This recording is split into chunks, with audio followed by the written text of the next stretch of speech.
Hello friends, ഇന്നും വന്നിരിക്കുന്നത് വളരെ നല്ല ടിപ്പായിട്ടാണ്. നമുക്ക് സവാളയൊക്കെ അരിയുമ്പോൾ മിക്കവർക്കും കണ്ണൊക്കെ എരിയും, നീറ്റിലും പുകച്ചിലും ഒക്കെ ആയിരിക്കും. കുടുടാന്ന് കണ്ണുനീരൊക്കെ ഇങ്ങനെ ചാടിക്കൊണ്ടിരിക്കും. അപ്പം അതൊക്കെ അവോയ്ഡ് ചെയ്യാൻ പറ്റി നല്ല കൈകൊണ്ട് തൊടാതെ തന്നെ സവാള അരിഞ്ഞാൽ എങ്ങനെ ഇരിക്കും, അടിപൊളിയായിട്ട് ടിപ്പായിട്ടാണ് വന്നിരിക്കുന്നത്. അപ്പോൾ എല്ലാവർക്കും welcome back to tasty curry. ഈ ചാനൽ ആദ്യമായിട്ട് കാണുന്നവർ സബ്സ്ക്രൈബ് ഓൾ എന്ന ഓപ്ഷനിലൂടെ എനേബിൾ ചെയ്ത് വെക്കാൻ ഓർമ്മിപ്പിക്കുന്നു. എങ്കിൽ മാത്രമേ പിന്നീടുള്ള വീഡിയോയുടെയൊക്കെ നോട്ടിഫിക്കേഷൻ കിട്ടുകയുള്ളൂ. ആദ്യത്തെ ടിപ്പ്, ചിലപ്പോൾ നമ്മൾ നാരങ്ങാനീര് വേണ്ടി വരുന്ന സമയത്ത് ഒരു ശകലം നാരങ്ങാനീര് മതിയായിരിക്കും. ബാക്കി അപ്പം മുറിച്ചിട്ട് ബാക്കി വരുന്ന ഭാഗം നമ്മൾ എങ്ങനെയാണ് സൂക്ഷിക്കുന്നത് നമുക്ക് നോക്കാം. സാധാരണ നമ്മൾ ഇതുപോലെ നാരങ്ങ മുറിച്ചിട്ട് ആ ഉപയോഗിക്കാത്ത നാരങ്ങയുടെ പാട്ട് നമ്മൾ ഫ്രിഡ്ജിൽ കൊണ്ടുവെക്കുകയായിരിക്കും ചെയ്യുന്നത്. അപ്പം 2 ദിവസം കഴിയുമ്പോഴത്തേനും അത് ആ മുറിച്ച പാട്ടിൻ്റെ അവിടെ ഹാർഡായി വരുന്നതായിട്ട് കാണാം. അങ്ങനെ ഉണങ്ങി പോകുന്നതായിട്ട് നമ്മൾ കാണാം. അപ്പോൾ അങ്ങനെ വരാതിരിക്കാനായിട്ട് നമ്മൾ എന്താ ചെയ്യേണ്ടതെന്ന് വെച്ചാൽ, നമ്മൾ പിഴിഞ്ഞെടുത്ത ആ പാട്ടില്ലേ, അതും ഈ പിരിയാത്ത നാരങ്ങയായിട്ട് ചേർത്ത് ഇതേപോലെ വെക്കുക. എന്നിട്ട് നമുക്കൊരു റബ്ബർ ബാൻഡ് വെച്ച് ടൈറ്റാക്കി വെക്കാവുന്നതാണ്. ഇനി റബ്ബർ ബാൻഡിന് പകരം നമുക്ക് ടൂത്ത് പിക്ക് ആണെങ്കിലും ഉപയോഗിക്കാവുന്നതാണ്. അതൊന്ന് കുത്തി 2 പാർട്ടൂടെ ചേർത്ത് വെച്ചിട്ട് ഇതേപോലെ ചേർത്ത് വെച്ചിട്ട് ഒന്ന് കുത്തി കൊടുത്താൽ മതി. അപ്പോൾ 2 കൂടെ ജോയിൻ ചെയ്ത് അവിടെ ഇരുന്നോളും. അങ്ങനെ വരുമ്പോൾ ആ മുറിച്ച പാട്ട് എൻ്റെ ആ ഭാഗം ഒന്നും അഴുക്കാകാതെ തന്നെ കുറേ നാൾ നമുക്ക് 2 ആഴ്ചയോളം അത് നന്നായിട്ട് തന്നെ സൂക്ഷിക്കാൻ പറ്റും. ഞാനിങ്ങനെ ചെയ്യാറുണ്ട്.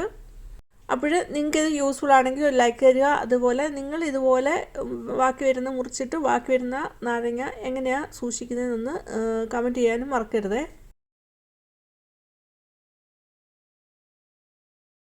അടുത്ത രണ്ടാമത്തെ ടിപ്പ്, സാധാരണ നമ്മൾ ഷൂറാക്കൽ അടുക്കി വെക്കുന്ന സമയത്താണെങ്കിലും അല്ലെങ്കിൽ നമ്മൾ യൂസ് ചെയ്ത് കഴിഞ്ഞിട്ട് പിന്നെ ഷൂറാക്കൽ എടുത്ത് വെക്കുന്ന സമയത്താണെങ്കിലും സ്പേസ് ഇല്ലാതെ വരുമ്പോൾ നമ്മൾ ഇതേപോലെ താഴെ എല്ലാം കൂടെ ഒരുമിച്ച് കൂട്ടിയിടും. ഇനി തൊട്ട് അത് ഒഴിവാക്കാനായിട്ട് ഒരു കിടിലൻ ഐഡിയ ആണ്. അപ്പോൾ ഞാനിവിടെ ഒരു കാർഡ്ബോർഡ് എടുത്തിട്ടുണ്ട്.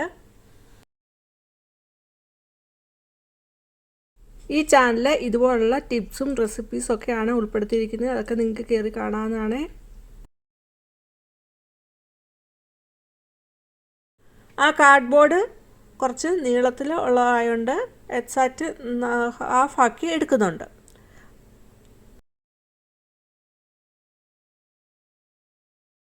അതേപോലെ ഞാനിവിടെ ഒരു പേപ്പർ എടുത്തിട്ടുണ്ട്. ബുക്കൊക്കെ പൊതിഞ്ഞിട്ട് സ്റ്റിക്ക് ചെയ്ത് കഴിഞ്ഞിട്ട് പിന്നെ അതിൽ നിന്ന് ഇളക്കി മാറ്റുന്ന പേപ്പറാണ്. അത് നല്ല പേപ്പറാണ്, ലോങ് ലാസ്റ്റ് ആയിട്ട് നിൽക്കുന്നതാണ്. അപ്പോൾ അത് നമ്മൾ സാധാരണ അത് ബുക്കൊക്കെ പൊതിഞ്ഞിട്ട് അത് കളയായിരിക്കും. പക്ഷേ ഇതുപോലുള്ള യൂസിനൊക്കെ നമുക്ക് ഉപയോഗിക്കാവുന്നതാണ്. അപ്പോൾ ഞാൻ ആ കാർഡ്ബോർഡ് 2 ഹാഫാക്കി മുറിച്ചിട്ടുണ്ട്.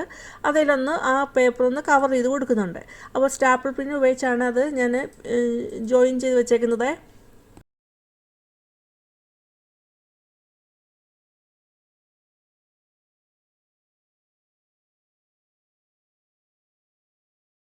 സ്റ്റാപ്ലർ പിൻ ഉപയോഗിച്ചാണ് ആ പേപ്പർ ആ കാർഡ്ബോർഡിലോട്ട് അറ്റാച്ച് ചെയ്ത് വെച്ചേക്കുന്നത്. അപ്പോൾ ആ ഹാഫാക്കിയ കാർഡ്ബോർഡ് ഇതേപോലെ ഞാൻ താഴത്തെ തട്ടിൽ വെച്ച് കൊടുക്കുന്നുണ്ട്.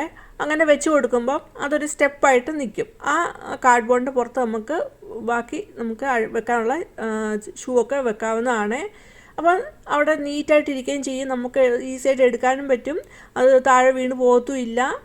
നല്ലൊരു അടിപൊളി ഒരു ഐഡിയ ആണ്. ആ പിങ്ക് നിറത്തിലുള്ള ചപ്പലാണെങ്കിൽ എപ്പോഴും നമ്മൾ യൂസ് ചെയ്യുന്നില്ല. അപ്പോൾ അതാണെങ്കിൽ ആ ഗ്യാപ്പ് വന്ന സ്ഥലത്തായിട്ട് വെക്കുന്നുണ്ട്. അപ്പോൾ ആവശ്യമുള്ള സമയത്ത് നമുക്ക് എടുത്താൽ മതി. അതവിടെ ഫില്ല് ചെയ്യുകയും ചെയ്യും. നീറ്റായിട്ടെല്ലാം അടുക്കി ഒതുക്കി വെക്കാനും സാധിക്കുന്നതാണ്.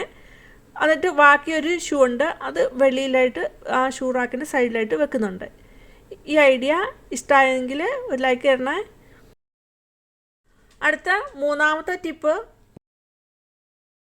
ഇവിടെ ഒരു സവാള എടുത്തിട്ടുണ്ട്. നമ്മൾ സാധാരണ സവാള കട്ട് ചെയ്യുന്ന സമയത്ത് അതിൻ്റെ മുകൾ ഭാഗവും ആ വേരിൻ്റെ ഭാഗവും ഒക്കെ കട്ട് ചെയ്തിട്ടായിരിക്കും നമ്മൾ സവാള മുറിക്കുന്നത്. അപ്പോൾ ഞാൻ മുകൾ ഭാഗം മാത്രമേ കട്ട് ചെയ്ത് കളയുന്നുള്ളൂ. എന്നിട്ട് അതിൻ്റെ ആ ഉണങ്ങിയ തൊലിയൊക്കെ ഇളക്കി മാറ്റുന്നുണ്ട്.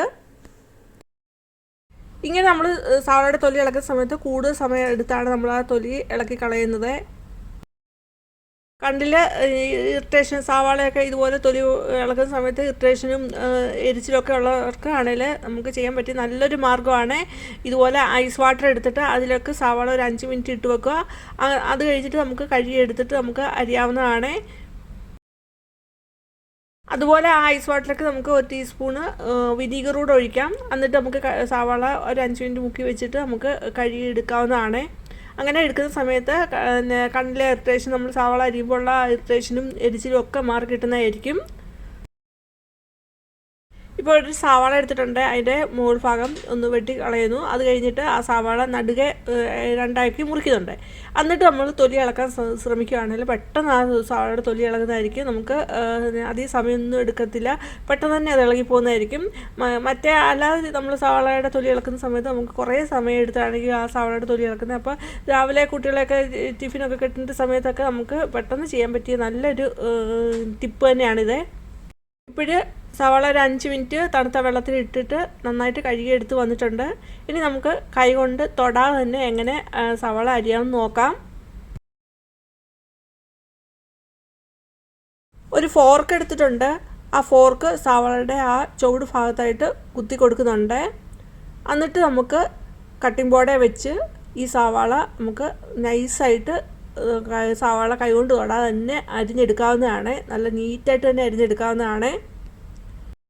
അഥവാ ഇനി നമ്മൾ സവാള കഴുകിയെടുക്കുന്ന സമയത്ത് തണുത്ത വെള്ളത്തിൽ ഇടാൻ പറ്റിയില്ലെങ്കിൽ നമുക്ക് പിച്ചാത്തിയിലും അതുപോലെ കട്ടിംഗ് ബോർഡിലൊക്കെ അല്പം വിനാഗിരി തൂത്ത് വെക്കാവുന്നതാണ്. അങ്ങനെ കട്ട് ചെയ്യുമ്പോഴാണെങ്കിലും നമുക്ക് സവാള അരിയുന്ന സമയത്ത് കണ്ണെരിച്ചിലൊന്നും ഉണ്ടാകത്തില്ല. ഇങ്ങനെ സവാള നമ്മൾ അരിയുന്ന സമയത്ത് നമ്മുടെ പിച്ചാത്തി നമ്മുടെ കൈയെ കൊണ്ട് മുറിയുന്നൊന്നും ഉള്ള പേടി വേണ്ട. അതേപോലെ ആദ്യമായിട്ടൊക്കെ കുക്കിങ്ങിൽ കയറുന്നവർക്കൊക്കെ വളരെ യൂസ്ഫുൾ ആയിട്ടുള്ളൊരു ടിപ്പാണ്. ഈ രീതിയിൽ നമുക്ക് സവാള സ്ലൈസ് ചെയ്തും അതേപോലെ ചോപ്പ് ചെയ്തും ഒക്കെ വളരെ ഈസി ആയിട്ട് തന്നെ ചെയ്യാവുന്നതാണ്. അതേപോലെ സവാള നമ്മൾ ഡയറക്റ്റായിട്ട് ടച്ച് ചെയ്യാത്തതുകൊണ്ട് തന്നെ നമുക്ക് കണ്ണെരിച്ചിൽ അങ്ങനെയുള്ള ഒന്നും ഉണ്ടാവില്ല. കൂടാതെ നമ്മൾ രാവിലെ ധൃതി പിടിച്ച് കുക്ക് ചെയ്യുന്ന സമയത്ത് നമ്മൾ സവാള അരിഞ്ഞുകൊണ്ടിരിക്കുന്ന സമയത്ത് തന്നെ ഗ്യാസിൽ നമ്മൾ വേറെ പാചകം ചെയ്യുന്നുണ്ടാവും. അപ്പോൾ അതൊക്കെ ഒന്ന് ഇളക്കിയിടണമെന്നുണ്ടെങ്കിൽ നമുക്ക് അത് മാറ്റി വെച്ചിട്ട് നമുക്ക് ഉടനെ പോയി അത് ഇളക്കിയിടാവുന്നതാണ്. അല്ലെങ്കിൽ നമ്മൾ കൈ കൊണ്ട് പിടിച്ചാണ് നമ്മൾ സവാള അരിയുന്നെങ്കിൽ പോയി കൈ കഴുകിയിട്ട് വേണം നമുക്ക് അതൊക്കെ എടുക്കാനായിട്ട്. അപ്പോൾ ഇങ്ങനെയാകുമ്പോൾ കുറച്ചുകൂടെ എളുപ്പമാണ്. അതുപോലെ ഈ ടിപ്പ് എല്ലാവർക്കും യൂസ്ഫുൾ ആണെന്ന് കരുതുന്നുണ്ടെങ്കിൽ ലൈക്ക് ചെയ്യുക. അതുപോലെ നിങ്ങൾ ഇത് ചെയ്ത് നോക്കിയിട്ട് നിങ്ങളുടെ അഭിപ്രായം പറയാനും മറന്നു പോകരുത്. ടിപ്സ് എല്ലാം എല്ലാവർക്കും ഇഷ്ടമെന്ന് കരുതുന്നു. ഇഷ്ടമെങ്കിൽ ലൈക്ക് ചെയ്യുക. അതുപോലെ അതായിട്ട് കാണുന്നവർ സബ്സ്ക്രൈബ് ചെയ്യുമ്പോൾ ഓൾ എന്ന ഓപ്ഷനോട് തന്നെ ചെയ്ത് നോക്കുക. അതുപോലെ നിങ്ങളുടെ ഫാമിലിക്കും ഫ്രണ്ട്സിനും ഒന്ന് ഷെയർ ചെയ്ത് കൊടുക്കുക. നിങ്ങളുടെ വിലയേറിയ കമൻറ്റ് രേഖപ്പെടുത്താൻ മറന്നു പോകരുത്. ഇനി വേറൊരു വീഡിയോ ആയിട്ട് വരുന്ന വരെയും ബൈ. Thanks for watching.